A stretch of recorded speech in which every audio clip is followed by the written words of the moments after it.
If you love Baltimore sports, you'll love WNST.net. Very cognizant of how the commissioner feels now about certain players, and no one wants to get called to New York, and so that I know in Baltimore, not so much when Coach Billick was the head coach, but even before that, our team, we struggled and we made some poor decisions. We brought some players in, we learned a lesson. We took some chances on guys, and it didn't really pan out for us. And so over time, we've kind of become more vigilant in our approach to certain players. And it's just when you have a little bit of success, it's easy to take guys off the board. I think it's tougher for maybe some other teams that have struggled a little bit traditionally, that have really good teams. They take more chances. It's not to say that we won't take a chance, but we'll investigate. If there's a player that we're kind of conflicted about, we'll bring him in, we'll spend time with him, we'll do more work.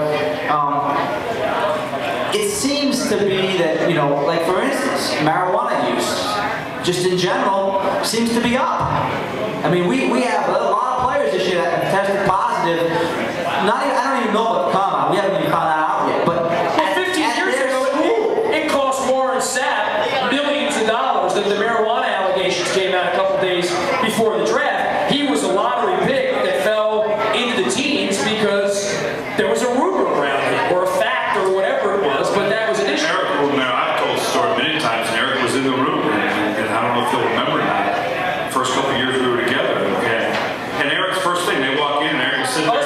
It's my favorite story. He'll ask, and he'll sit there, and he'll have it right in front of what this kid's done. And he'll say, okay, you haven't been arrested or suspended, and we get my favorite Billick story. He's going to tell my favorite. So I'm not going to tell you the player, but we're sitting there, and we're looking at the rap sheet, and it wasn't anything really serious, but you could tell this kid was just around a lot of stuff. It was late. Those discussions get late, by 10:30, 11 o'clock, you're in day 5. I still don't know what player this was. You haven't eaten any food, you're starving.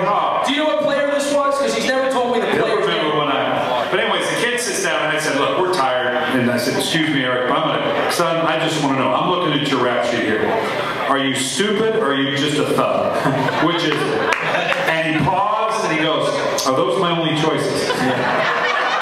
So we knew he wasn't stupid. Well, that's pretty good. You learn that at least. And you know what? Here's the interesting thing, though. That player gets into the NFL and has never had a problem. Never been. Oh, so he's a clean player. Okay. And now you looked at the that's what I think Eric's alluded to. A lot of young people do stupid things, and you got to learn. Is this habitual? Is this something? Is this a character flaw, or is this just a young person being stupid, like we all were when we were young and stupid? Well, Brian, doesn't that fall under? Stupid, like we are. Doesn't that fall under the difference between what a scout could draft a guy for his potential, and then you get stuck as the coach having to manage the problem? And nobody wants to draft a turd because it sticks to you. I mean, I know Eric well enough and Phil back in the day that Phil's still shaking his head about Ryan Sutter. I mean, Eric's probably, you got one you want to. No, you don't want to say anything here. That's right. But what? You got a player that you drafted that you're embarrassed later on that you drafted. Well, the thing about players, and again, this kind of goes to character, but it's personality too.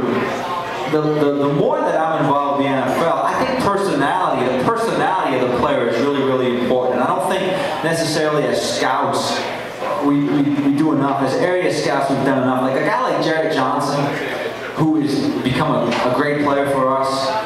That he was not a great player in college. He was an undersized defensive tackle.